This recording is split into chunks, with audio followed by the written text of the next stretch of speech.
Hello, everybody. It's time for the answers for Daily Dictation Challenge number 397. Yep, you actually did a very good job. Just a few people put the answers up on YouTube. Don't be shy. Put your answers up there. Do your best. Somebody asked where we got this video. I don't know. One of my students. I can tell you it comes from msnbc.com.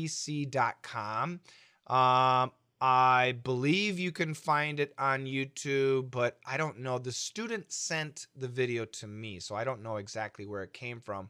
But again, it is part of DDM 137.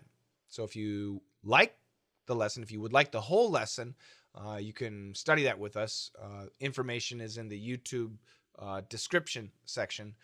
You can always send us an email, help@letsmasterenglish.com too. Okay, so let's listen to the section one more time and I'll give you the answers. Again, you guys did very good. It's a little bit long. By the way, the goal is to be able to have 100% perfect dictation within how many times? Once, twice, 3 times, 5, 10, 20? Maximum 3 times. Maximum 3 times. Now, most of you probably took 5, 6, maybe 7 times. That's okay. That's fine. You know, we're beginning. Sometimes for Americans, it might take 5 or 6 times too. Okay. But generally, for the American, if they listen 3 times, it's perfect. Okay. Now, actually, I would prefer you do it once, of course, but I'll give you twice. And why once, twice, or 3 times? Because in real life, if somebody's talking to you and you don't understand, you can say, "Oh, I'm sorry. Could you repeat that?" Once. And they repeat it, and you still don't understand. "I'm sorry. One more time." Twice. So you can listen to it 3 times, repeat twice. After that, give up. No, don't give up. Join our classes. Join DDM. All right? That's what you need to do. Join our classes. Get our free lessons. Get the newsletter, the daily English lesson for 2019 newsletter. Get that stuff. All right, let's listen to this section one more time and I'll give you the answers. And I feel like sometimes when there's overtraining and something goes off script, which happens all the time in small business, a lot of times that the employee fumbles the ball, so to speak, because they're not sure what exactly to do. And I feel like sometimes when there's overtraining and something goes off script, which happens all the time in small business, a lot of times that the employee fumbles the ball, so to speak, because they're not sure what exactly to do. Okay. So regarding pronunciation, actually, there's really not a big problem. Pronunciation was very good. It wasn't too difficult. It was just long. And another problem, I think, is students, you might not know what she's talking about. So I will explain after I give you the answers. Again, this was from DDM 137, and it was actually the very end of the assignment. So it was tough, but you guys did really good. Some really good words here: to go off script, to fumble the ball, so to speak. These are all great expressions. Overtraining.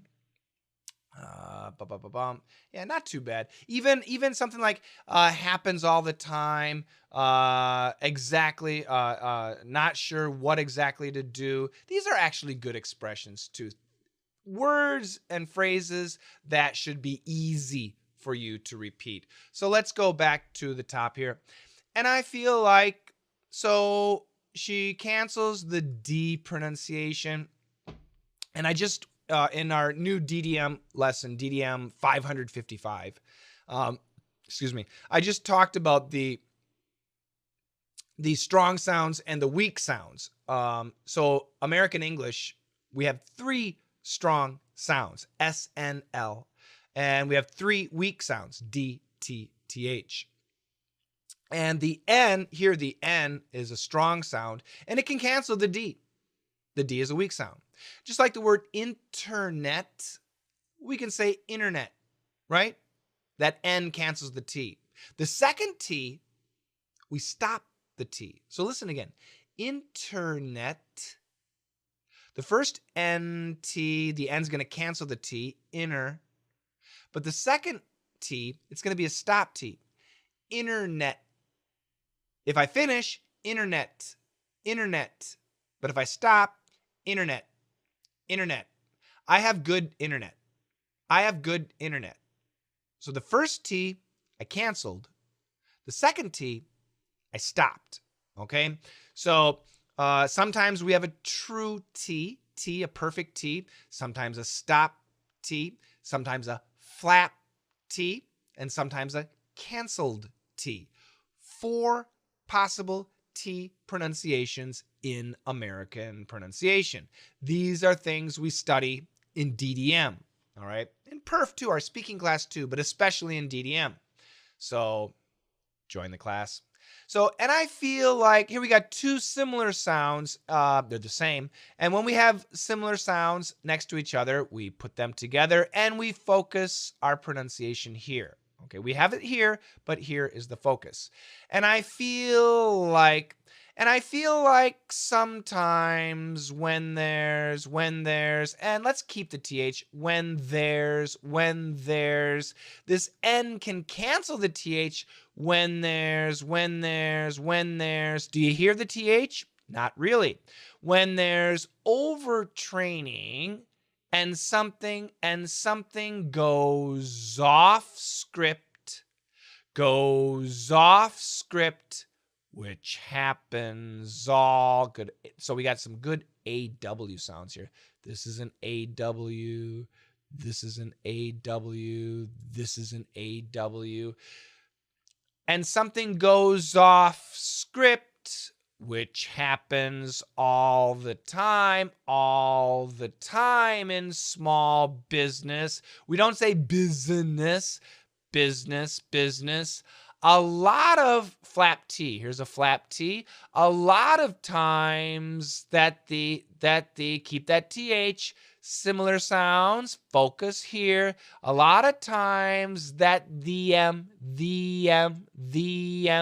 employee fumbles the ball. This Z sound is a strong sound, makes the TH kind of tough to hear, but it's there. Fumbles the ball. Another AW. Off, all, small, ball, so to speak. The word to has how many pronunciations in American English? It has 7. 7. Maybe even more, but I like to say 7. Ta, da, ta, da, to, do, and t, d. Okay? Not really the do, but anyway, t, d. T and d are the most common. So to speak. So once again, the first one is a t, and the second one is a d. Listen carefully. So to speak.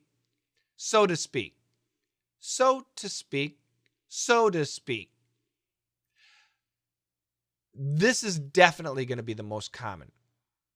And when we say it really fast, it's going to sound very similar to a flap T. Listen, lot of times, so to speak. Lot of soda. Do you hear that? It sounds like a flap T, right? It does. That's right. So a lot of times that the employee fumbles the ball, so to speak, because they're, once again, this ZTH, just like here, fumbles the faster we say it, because that TH gets weaker and weaker, and it could disappear. Fumbles the ball, because they're absolutely possible. By the way, pronunciation, their. It's going to shorten and it's going to sound exactly like there. Same as there. They're not sure. Some people say sure. That's okay. Sure. Flap T. What exactly? We got a Z sound here. Don't worry about the T. The L is a strong sound. It's going to knock out that T. What exactly to do? What exactly to do? Again, it's going to be a D. So to speak, exactly to do. We could say to, exactly to do. But probably going to be a D. Exactly to do. So to speak, exactly to do. Isn't it easy? Repeat after me. And I feel like sometimes when there's overtraining and something goes off script, which happens all the time in small business, a lot of times that the employee fumbles the ball, so to speak, because they're not sure what exactly to do. Okay? Did you do okay?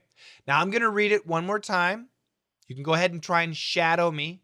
Try and say it with me. And then we're going to listen to the original. And then we'll make sure you understand everything. So let's do it one more time. And I feel like sometimes when there's overtraining and something goes off script, which happens all the time in small business, a lot of times that the employee fumbles the ball, so to speak, because they're not sure what exactly to do. And I feel like sometimes when there's overtraining and something goes off script, which happens all the time in small business, a lot of times that the employee fumbles the ball, so to speak, because they're not sure what exactly to do. Okay, so let's talk about this. I feel like, in my opinion, sometimes when there is overtraining. So they're talking about entrepreneurs, business owners, okay? Business owners. And basically they're saying small business owners, especially small business owners, have a hard time finding employees because they don't have a lot of money to give as a salary, right? So you have to, less money, less quality of employees. So it's a problem for small business owners. So one thing small business owners have to do is they have to train a lot. And that takes a lot of time. It's not easy. That's what one person said. You have to train too much. But this person says, well, I disagree. In my opinion, sometimes overtraining is not good. Training too much is not good because in real life, something goes off script. When something goes off script, what does that mean? So basically, this is a situation. You're my employee and I'm training you. Okay, so I want you to sell my English courses. And you're going to talk to the student. So, hello, student. I want you to buy Coach Shane's courses. Say that. The student will say, oh, which course? Well, listening and speaking. And we'll give you a special discount of $40 a month. Oh, I don't have time. Now, when the student says, I don't have time, you say, don't worry. You can study at your own pace with DDM open, and it's even cheaper, okay? That's what you have to do. Now, in real life, you're talking to the student, and I want you to buy Coach Shane's courses. Oh, I don't have the time. Don't worry. You can study at your own pace in real, and it's cheaper.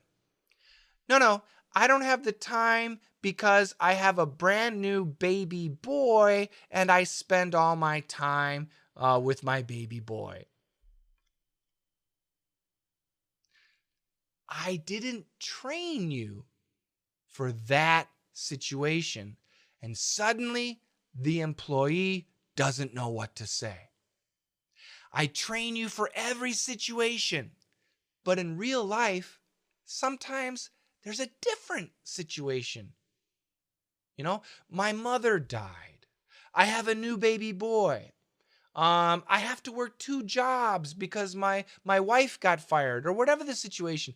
There's always a situation you're not prepared for. That is when something goes off script. We have a script. The student will say, I don't have time. The student will say, I don't have money. The student will say, my English is no good. In that situation, say this or this or this. But sometimes the student says, I don't have time because I have a new baby boy. Or I don't have time because I have to work two jobs in order to pay for hospital bills. We didn't prepare for that script, that situation. And real life goes off script. So the woman is saying, in my opinion, in real life, if there's overtraining and something goes off script, which happens all the time in small business, it happens a lot of times the employee that you trained makes a mistake, fumbles the ball, doesn't know what to do because they're not sure what exactly to do. If something goes off script, the employee makes a mistake because they don't know what to do. Because you train them, in this situation, do this. In this situation, do that. In this situation, do that. Overtraining. Now, suddenly, a new situation, the employee doesn't know what to do because they haven't been trained. So it's very difficult for a small business owner when he's hiring an employee. Do you train a lot? Do you train a little? How do you do it? What's too much? What's too little? It's very difficult. And that is what they are talking about. That's what they're talking about. Okay. So once again, two really good examples, expressions here. Let's focus on when something goes off script, when something happens that we are not prepared for. And if somebody fumbles the ball, somebody makes a mistake. This comes from American football. And I talk a lot about this in DDM in the classes, which you should join. Get the lesson we talk about there we go. Yeah, it's a great class. DDM is an excellent class where we talk about everything.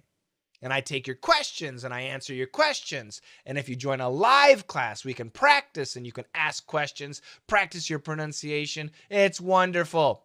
Join DDM. Thank you for doing this. We've got a new DD assignment. What is it? DD, which one is it? DD 398 is coming up. Good luck on that dictation. And again, join us. letsmasterenglish.com/free. If you have any questions, help@letsmasterenglish.com. You guys have a fantastic day, and I'll see you next time. Bye-bye.